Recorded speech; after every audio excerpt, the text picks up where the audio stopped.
迎来到沪江网校韩语课堂。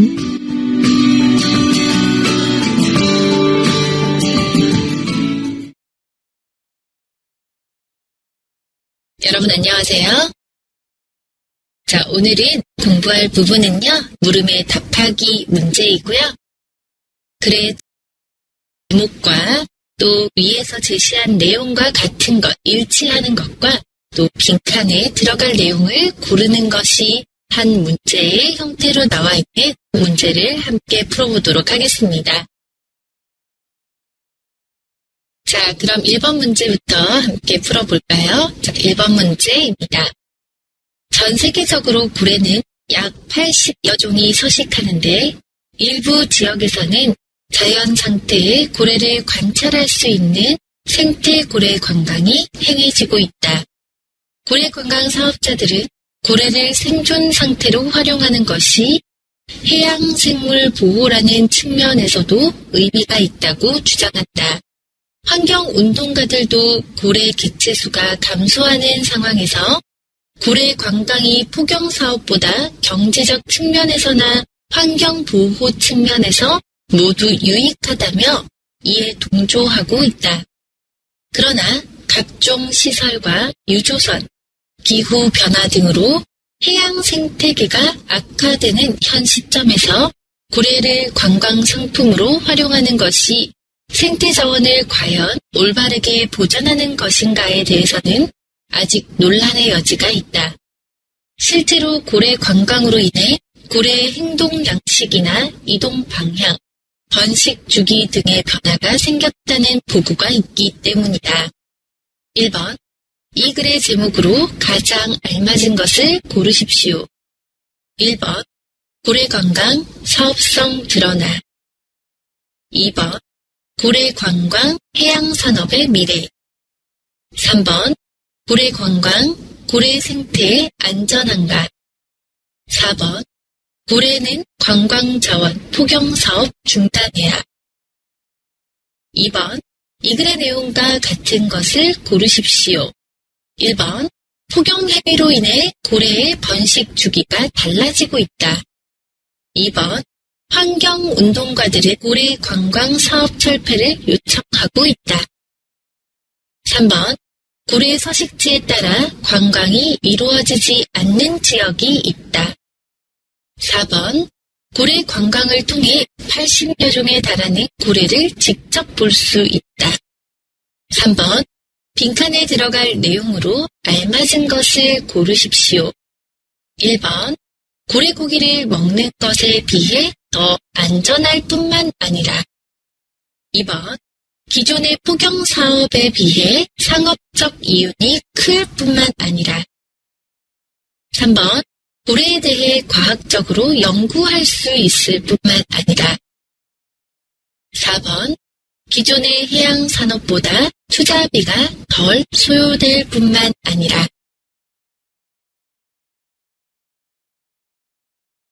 자, 그럼 우리 내용을 우선 먼저 살펴보고 각 문제에 대한 답을 한번 찾아보도록 하겠습니다.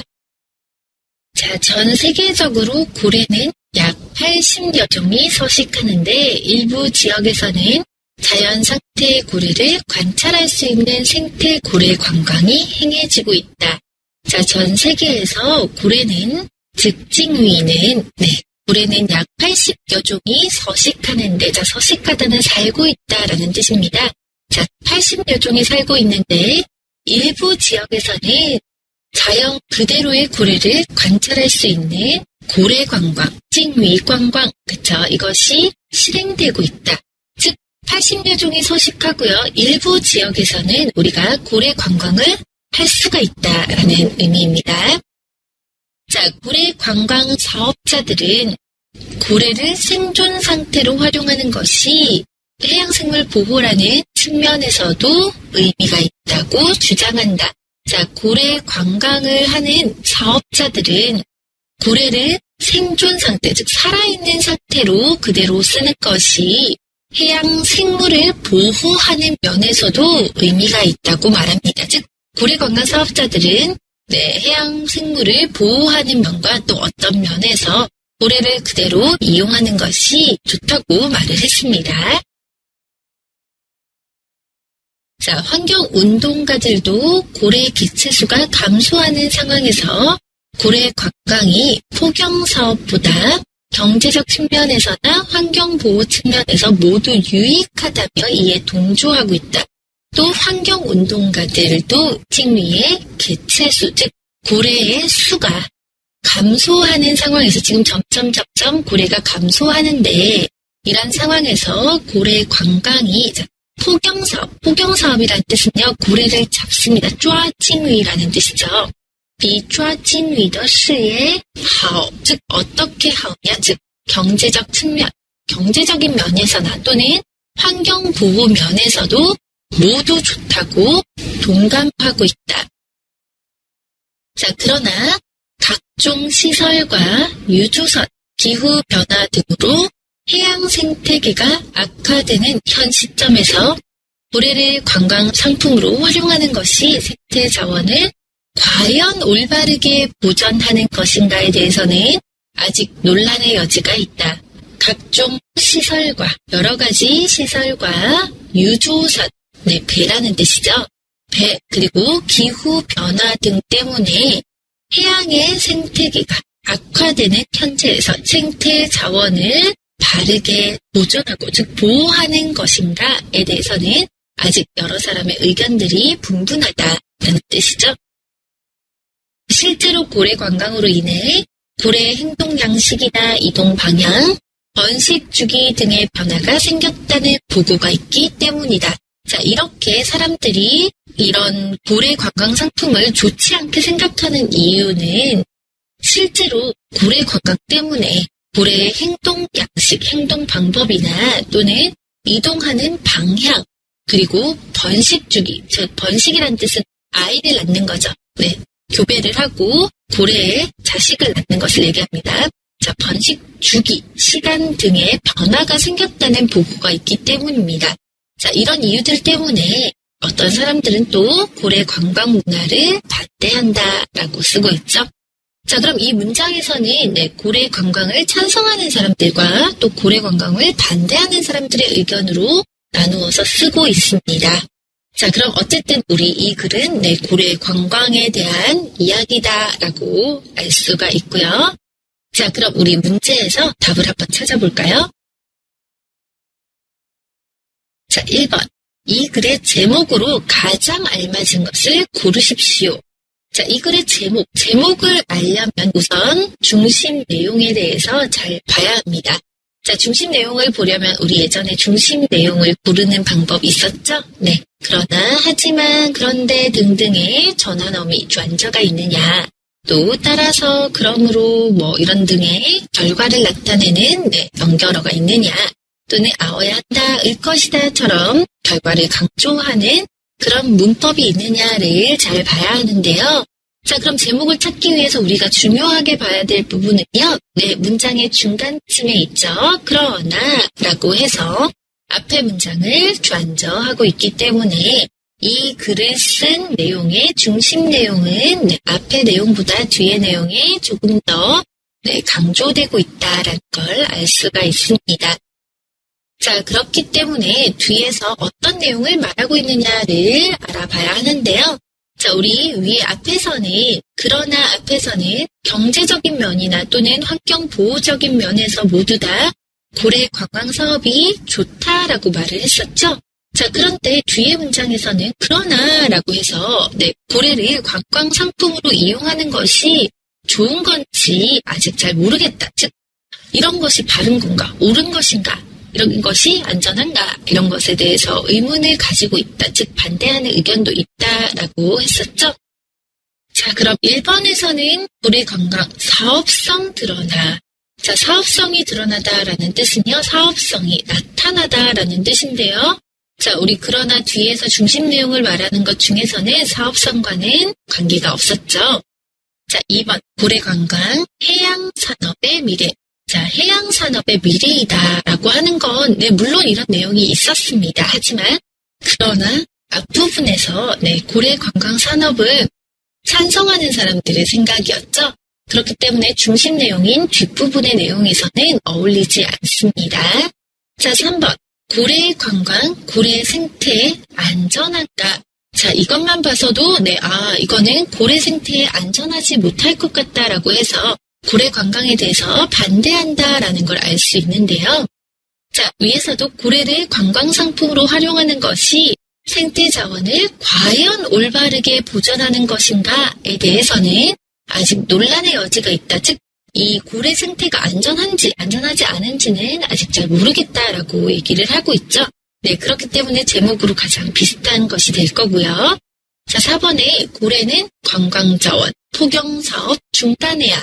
자, 고래는 관광자원, 포경사업은 아까 제가 고래를 잡는 것을 얘기한다고 했죠. 자, 고래 잡는 사업을 중단해야 한다라고 말한 적이 없습니다. 그렇기 때문에 중심 내용인 그러나 뒷부분의 문장을 봤을 때는 고래 관광을 반대한다. 즉, 고래 관광에 대해서 조금 좋지 않게 생각하고 있는 내용을 찾아야 합니다.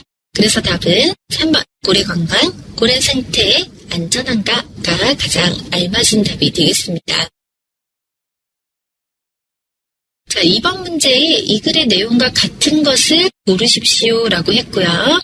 자, 1번 포경 행위로 인해 고래의 번식 주기가 달라지고 있다. 고래를 잡는 것 때문에 고래 번식 주기가 달라지고 있다. 번식 주기가 달라지고 있다라는 말이 가장 마지막에 번식 주기 등의 변화가 생겼다라는 말로 나와 있긴 한데요.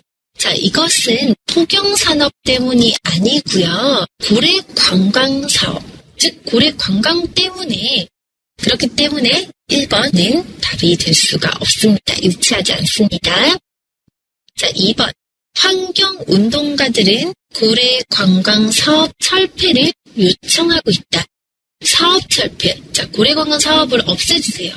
네, 이것은 좋지 않으니까 없애주세요. 라고 요청하고 있다. 즉, 반대하고 있다라는 뜻인데요.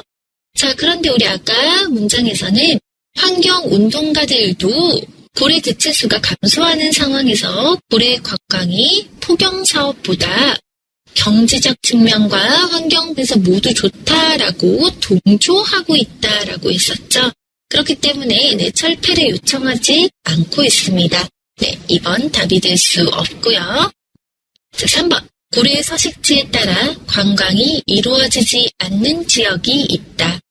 자, 첫 번째 문장 보시면요. 전 세계적으로는 고래는 약 80여 종이 서식하는 데 살고 있는데 일부 지역, 그쵸? 일부 지역에서는 자연 상태의 고래를 관찰할 수 있는 고래 관광을 하고 있지만 반대로 얘는 일부 지역 고래 관광을 할 수가 없겠죠. 그렇기 때문에 이 글의 내용과 비슷한 내용으로 볼 수가 있고요. 자, 4번. 고래 관광을 통해 80여 종에 달하는 고래를 직접 볼 수 있다. 자, 첫 번째 문장에 80여 종이 살고 있다, 서식하고 있다라고는 했지만 80여 종을 모두 다 볼 수 있다라고 하지 않았죠. 일부분만 볼 수 있다고 얘기를 했죠. 그렇기 때문에 1번, 2번, 4번이 모두 다 위의 내용과 일치하지 않고 있고요. 일치하는 답은 3번 답이 되겠습니다. 자, 3번 문제는 빈칸에 들어갈 내용으로 알맞은 것을 고르십시오라고 했는데요. 자, 빈칸에 고래 관광 사업자들은 고래를 생존 상태로 활용하는 것이 어떤 면과 또 해양생물 보호라는 측면에서도 의미가 있다고 주장한다. 자, 그런데 여러분 바로 뒤에 문장 보세요. 환경운동가들도 역시 그쵸? 자, 경제적 측면에서나 환경보호 측면에서 모두 유익하다, 모두 좋다라고 말하고 있다. 자, 위의 문장의 빈칸과 아래 문장의 경제적 측면과 바로 대응하고 있죠. 그렇기 때문에 사실 고래 관광 사업자들은 고래 생존 상태로 활용하는 것이 경제적 측면에서나 또는 해양생물 보호라는 측면에서 모두 다 의미가 있다라고 찾아내셨습니다. 그쵸? 자, 여기에서는 경제적 측면이라는 말이 들어가야 하겠죠. 자, 그럼 포경산업보다 경제적 측면에서 좋다라는 뜻을 가진 보기를 골라내시면 되는데요. 자, 1번에 고래고기를 먹는 것에 비해 더 안전할 뿐만 아니라 라는 뜻은 포경산업보다 경제적 측면에서 더 좋다라는 의미와는 상관이 없죠. 자, 2번. 기존의 포경 사업에 비해 상업적 이윤이 클 뿐만 아니라, 자, 이 의미는 원래 포경 사업보다 상업적, 즉 경제적 측면에서 훨씬 더 이익이 많다라는 뜻으로 위의 내용과 비슷한 의미를 담고 있습니다. 답이 될 가능성 높고요. 자, 3번. 고래에 대해 과학적으로 연구할 수 있을 뿐만 아니라, 자, 기존의 포경 사업, 그쵸, 포경 산업보다 경제적 측면에서 좋다라는 의미와는 상관이 없죠. 자, 4번. 기존의 해양 산업보다 투자비가 덜 소요될 뿐만 아니라, 자, 역시 포경 산업보다 경제적 측면에서 좋다라는 의미와는 직접적인 관계가 없습니다. 그렇기 때문에 답은 2번 가장 알맞은 답이 되겠습니다. 자, 두 번째 문제 함께 보겠습니다. 사람이 사물을 볼 때 정확하게 볼 수 있는 것은 눈에 수정체가 있기 때문이다.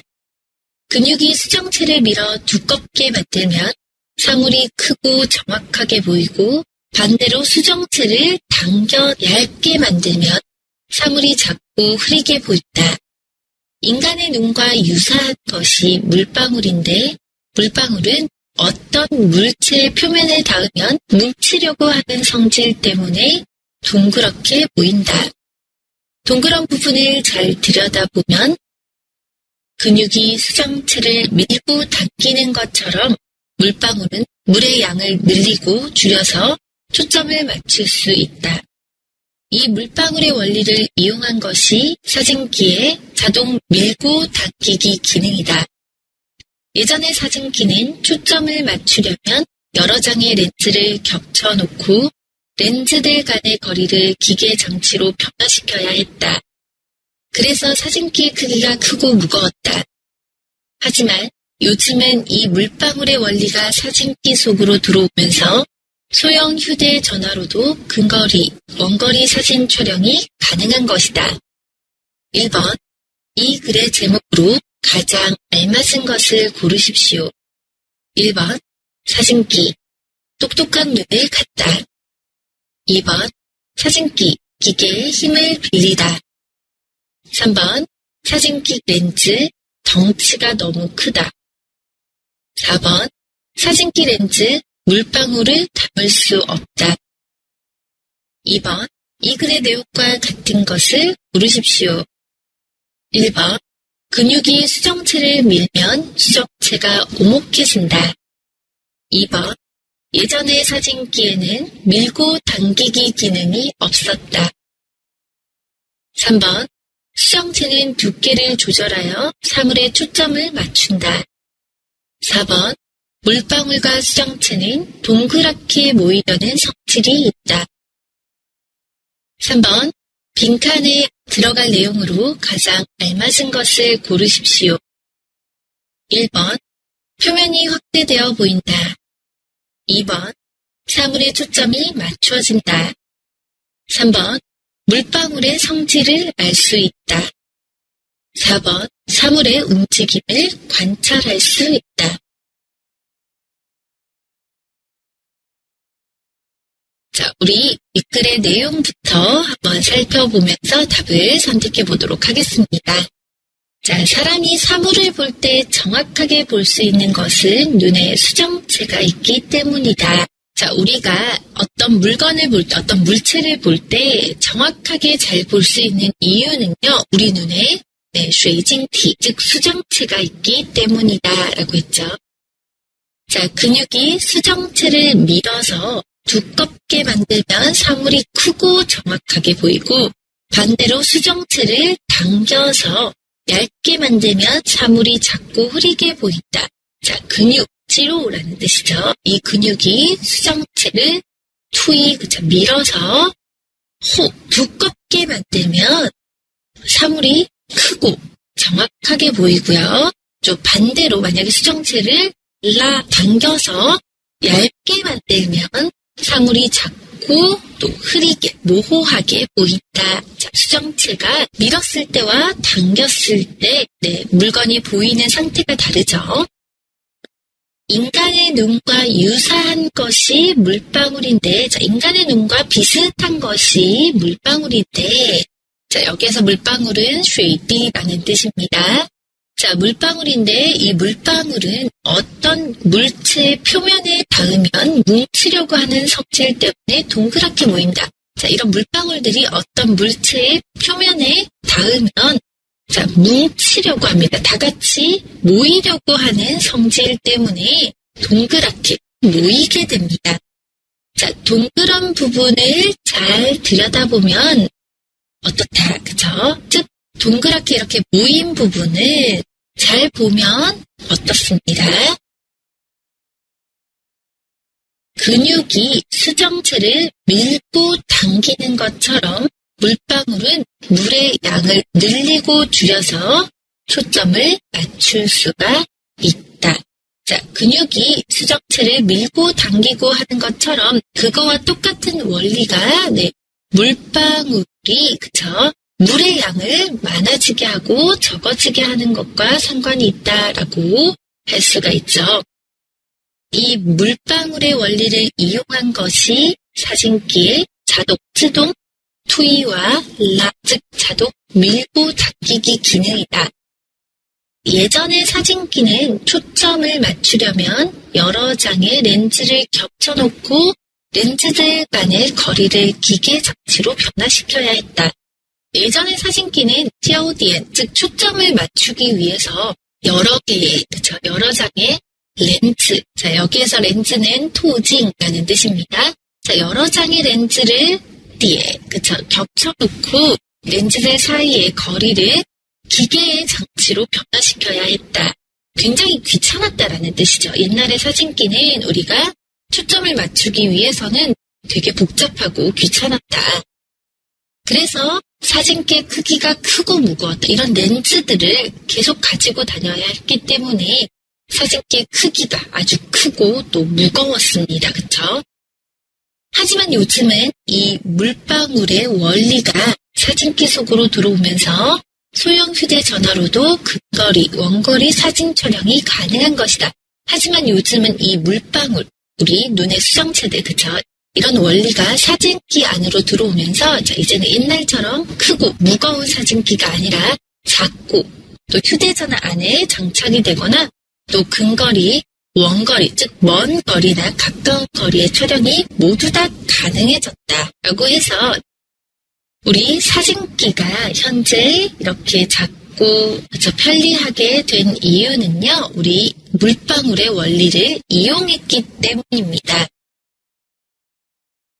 자, 그러면 1번 문제인 이 글의 제목으로 가장 알맞은 것을 골라야 하는데요. 자, 제목을 고를 때 제가 아까 말씀드렸죠. 중심 내용을 잘 파악해야 한다라고 말씀드렸습니다. 자, 이 글의 중심 내용 여러분 찾으셨나요? 네, 가장 마지막 부분에 하지만이라고 나와 있죠. 네, 하지만 요즘은 이 물방울의 원리가 사진기 속으로 들어오면서 소형 휴대전화로도 근거리, 원거리 사진 촬영이 가능해졌다.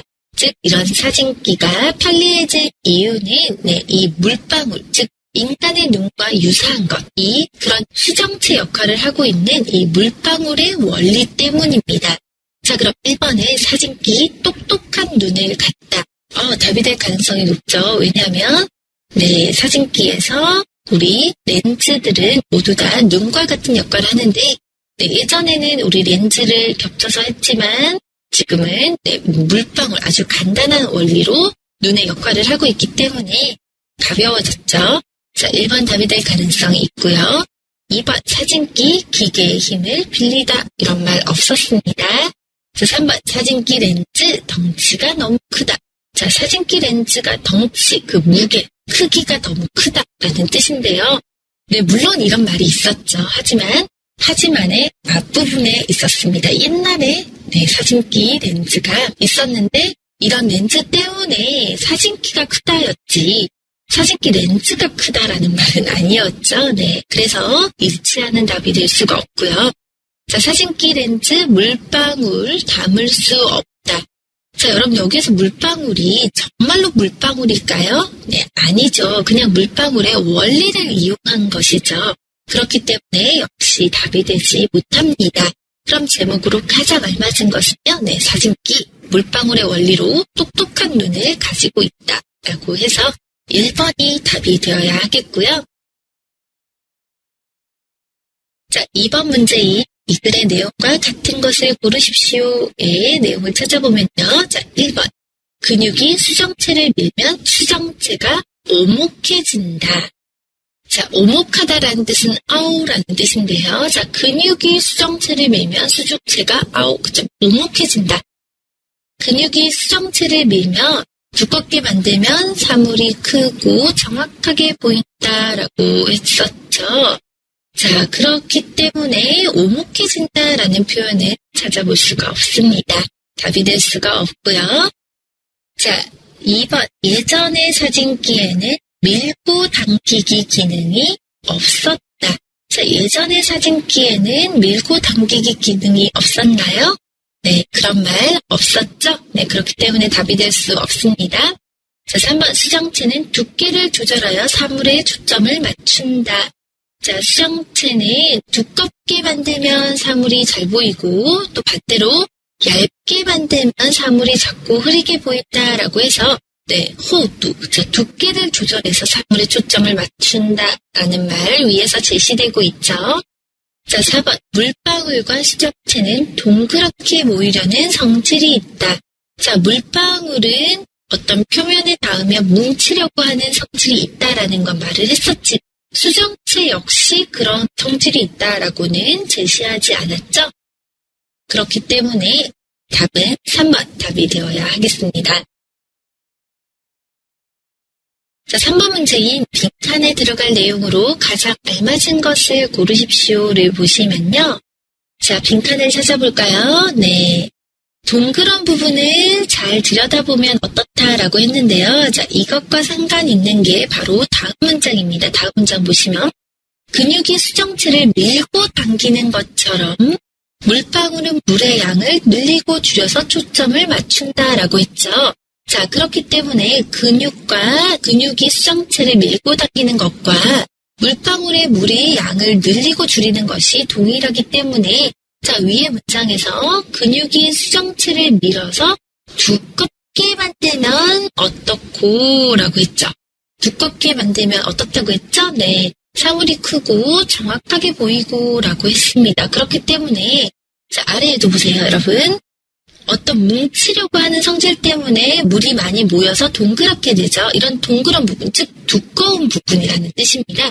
두꺼운 부분을 잘 보면은 어떻습니까? 네, 사물이 크고 정확하게 보인다라는 것이 답으로 들어가는 게 옳겠죠. 자, 그럼 사물이 크고 정확하게 보인다라는 말을 표현하고 있는 것이 답이 될 텐데요. 자, 1번 표면이 확대되어 보인다. 표면이 크게 보인다.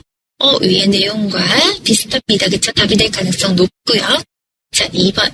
사물에 초점이 맞추어진다. 자, 초점이 맞추어진다라는 말은 없었죠? 네, 답이 될 수 없고요. 3번. 물방울의 성질을 알 수 있다. 사물이 크게 보이는 것과는 전혀 상관없습니다. 답이 안 됩니다. 자, 4번. 사물의 움직임을 관찰할 수 있다. 자, 역시 사물이 크게 보이는 것과는 상관이 없죠. 그렇기 때문에 사물이 크고 정확하게 보인다라는 의미를 가지고 있는 표면이 확대되어 보인다가 답이 되어야 합니다. 자, 다음은 세 번째 문제입니다. 일반적으로 교과서에는 고대 국가들의 국경이 선으로 표시된다. 이것은 영토의 경계를 하나의 선으로 인식하는 오늘날의 국경 개념에 따를 것일 가능성이 크다. 그간에 이루어진 역사 연구에서는 고대 국가들의 국경선을 어떻게 그어야 할지에 관심을 두었다. 그러나 이제는 많은 역사학자들이 고대 국가들의 국경이 면으로서 넓게 형성돼 있었다는 점에 주목하고 있다. 6세기 후반 신라가 한강 유역에 진출했을 당시 신라와 고구려 간의 느슨한 경계는 국경이 면이라는 개념을 잘 설명해준다. 당시 고구려의 영토는 임진강 북쪽이었고 신라의 영토는 한강 남쪽이었다. 임진강과 한강 사이의 영토는 기능을 했을 가능성이 매우 크다. 이 지역은 어느 국가에도 완전히 포함되지 않았고 양국이 간접적인 방식으로 지배력을 행사하는 곳이었다. 이러한 조건은 두 나라가 단순히 자연적인 경계를 넘어서 바로 상대 국가로 들어갈 수 있는 것이 아니었음을 말해준다. 1번, 이 글의 제목으로 가장 알맞은 것을 고르십시오. 1번, 영토 분쟁의 역사. 2번, 국경, 선에서 면으로. 3번, 역사 속 지도를 찾아서. 4번, 국경지대 역사가 되다. 2번, 이 글의 내용과 같은 것을 고르십시오. 1번, 국경의 개념은 고대에도 지금과 다르지 않았다. 2번, 고구려와 신라의 국경에서는 싸움이 끊이지 않았다. 3번, 고구려의 경계를 넘어가도 바로 신라로 들어갈 수 없었다. 4번, 역사학자들 간에 신라의 국경선 위치에 대한 의견이 분분하다. 3번, 빈칸에 들어갈 내용으로 가장 알맞은 것을 고르십시오. 1번, 양국의 경계를 이동시켜주는. 2번, 양국의 충돌을 누그러뜨려주는. 3번, 양국의 영토 범위를 확장해주는. 4번, 양국을 한 국가로 통일시켜주는.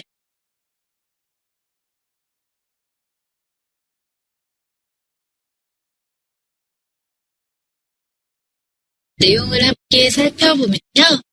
일반적으로 교과서에는 고대 국가들의 국경이 선으로 표시된다. 일반적으로 우리가 공부하는 교과서 책에는 옛날 고다이더 구어자, 그죠? 고대 국가들의 국경, 구어징이란 뜻이죠. 국경이 신으로, 선으로 뼈주 표시된다라고 했었죠. 자, 이것은 영토의 경계를 하나의 선으로 인식하는 오늘날의 국경 개념에 따른 것일 가능성이 크다. 자, 이것은 영토, 땅의 경계, 그죠? 시인을 하나의 선으로 생각하는, 인식하는 우리 오늘날 현대의 국경 개념에 따른 것일 가능성이 크다. 자, 이 뜻은요. 일반적으로 교과서에는 고대 국가들의 국경이 선으로 표시되는데 이것은 우리 현대의 국경 개념에 따른 것일 가능성이 크다. 즉, 현대에 우리는 국경 개념이 선으로 표시하고 있기 때문에 교과서에서도 국가의 국경이 선으로 표시됐을 가능성이 크다라는 의미입니다. 자, 그간에 이루어진, 그동안 만들어진 역사 연구에서는 고대 국가들의 국경선을 어떻게 그어야 할지 관심을 두었습니다. 자, 그동안에 만들어진 역사 연구에서는 우리 옛날 국가들의 국경선을 어떻게 그어야 할지 관심을 많이 가졌는데요. 자, 그러나 이제는 역사학자들이 고대 국가들의 국경이 면으로서 넓게 형성돼 있었다는 점에 주목하고 있다. 자, 하지만 이제는요, 많은 역사학자들이 옛날 국가들의 국경이 선이 아니라 면으로 넓게 만들어져 있었다는 점에 주목, 즉 관심을 가지고 있다. 자, 6세기 후반 신라가 한강 유역에 진출했을 당시 신라와 고구려 간의 느슨한 경계는 국경이 면이라는 개념을 잘 설명해준다. 자, 6세기 후반에 신로어라는 뜻이죠. 자, 신라가 한강 근처에 진출했을 때, 한강 근처까지 갔을 때, 그 당시, 자, 신라와 고구려 사이에 느슨한 경계,宽松的界壁, 즉, 느슨한 경계는 국경이 면이라는 개념,概念을 잘 설명해주고 있다. 자, 우리가 예전에 신라가 한강 유역에 나갔을 때, 거기까지 이제 전쟁을 하기 위해서 나갔을 때, 신라와 고구려 사이에 그 느슨한 경계, 즉, 긴장되지 않은 경계는 우리는 국경이 선이 아니라 면이었다라는 걸 잘 설명해주고 있습니다. 자, 당시 고구려의 영토는 임진강 북쪽이었고, 신라의 영토는 한강 남쪽이었다. 자, 그때 당시 까오쥐리와 신로어의 힘이 가장 셌었는데요. 자, 그래서 고구려의 땅은 임진강의 북쪽이었고요. 신라의 영토는 우리 지금의 서울의 한강이 있죠? 네, 한강의 남쪽 부분이었습니다. 임진강과 한강 사이의 영토는 어떤 기능을 했을 가능성이 매우 크다. 이 지역은 어느 국가에도 완전히 포함되지 않았고 양국이 간접적인 방식으로 지배력을 행사하는 곳이었다. 즉, 이 지역, 즉 두 나라 사이에 정확하게 선이 그어져 있지 않은 이 임진강과 한강 사이의 이 영토는요. 네, 두 나라 사이에서 어느 국가에도 들어가지 않았습니다. 네, 그러니까 신라 것도 아니었고 고구려 것도 아니었죠. 두 나라가 간접적인 방식, 즉 지형제의 방식, 간접적인 방식으로 지배력을 행사하는 곳이었다. 자, 이러한 조건은 두 나라가 단순히 자연적인 경계를 넘어서 바로 상대 국가로 들어갈 수 있는 것이 아니었음을 말해준다. 이랬기 때문에 두 나라가 바로 어떤 선을 넘어서 들어가는 것이 아니었음을 말해주고 있다라고 했죠. 자, 그럼 여기에서는 이 글에서는요, 고대 국가들, 즉 국가들이 국경을 표시하는 선과 면에 대해서 얘기를 하고 있고요. 자, 원래는 선으로 생각을 했었는데 실제로는 면의 개념이 더 많이 있다라는 의미의 문장이었죠. 자, 그럼 이 글의 제목을 맞춰야 되는 첫 번째 문제는요. 자, 어딜 봐야 되죠, 여러분? 네, 중심 내용을 찾아야 된다라고 말씀드렸죠. 자, 이 글의 중심 내용은 네, 그러나 라고 해서 첫 번째 문장에서 네 번째 문장, 그쵸? 그러나 이제는 많은 역사학자들이 고대 국가의 국경이 면으로서 넓게 형성돼 있다는 점에 주목하고 있다. 즉, 그 전에는 모두 다 선이었지만 이제는 많은 사람들이 면의 개념으로 생각한다라고 해서 선과 면에 대한 얘기가 나와야 되는데요. 자, 그럼 제목 중에서 선과 면에 대한 얘기가 있는 것이 제목이 되면 좋겠죠. 자, 1번 영토 분쟁의 역사, 즉 영토 땅 분쟁, 땅의 싸움이라는 뜻입니다. 땅 전쟁의 역사에 대해서 말했나요? 자, 아니었죠. 답이 될 수 없고요.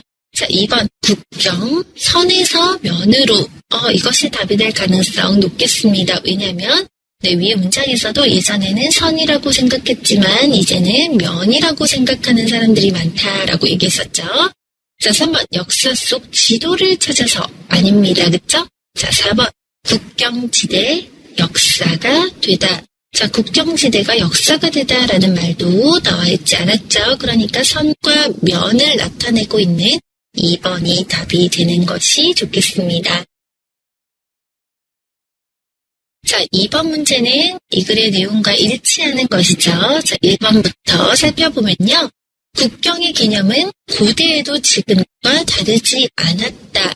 자, 위에서 고대 국경의 개념은 선이었는데 또 지금은 면으로 생각하고 있다라고 해서 네, 위의 내용과 일치하지 않습니다. 자, 2번 고구려와 신라의 국경에서는 싸움이 끊이지 않았다. 자, 싸움이 끊이지 않았다라는 말이 있었나요? 네, 싸움이 끊이지 않았다란 말은 계속 싸웠다라는 뜻인데요. 자, 이런 말도 나와 있지 않았죠? 네, 답이 될 수 없습니다. 자, 3번.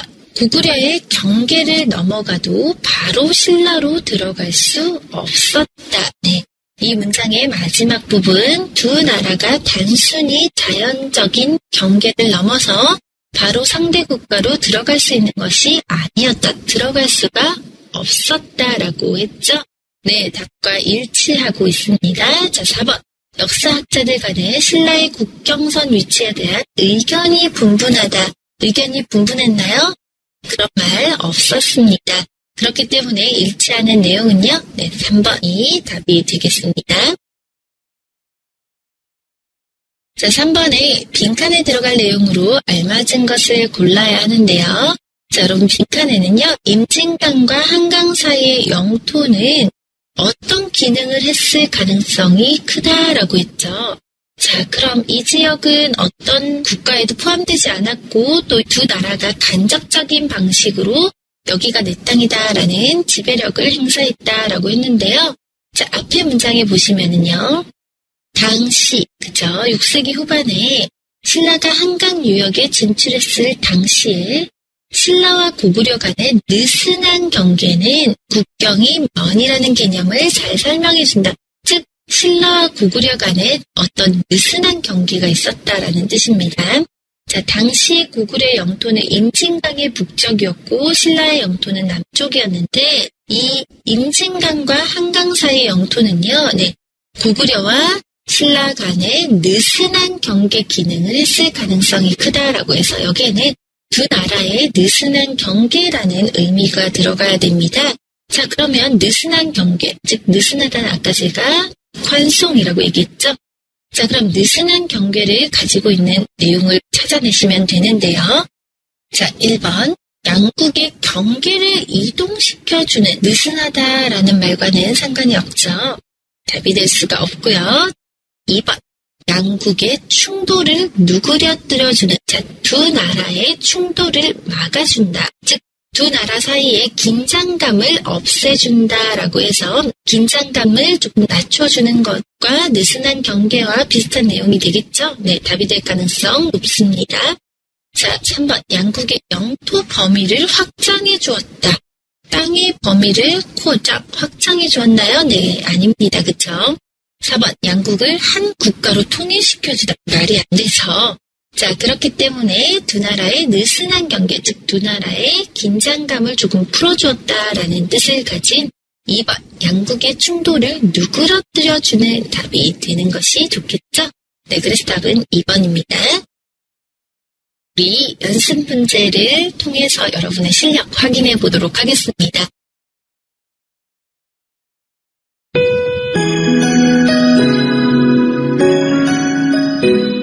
大家一起来做一下小练习吧。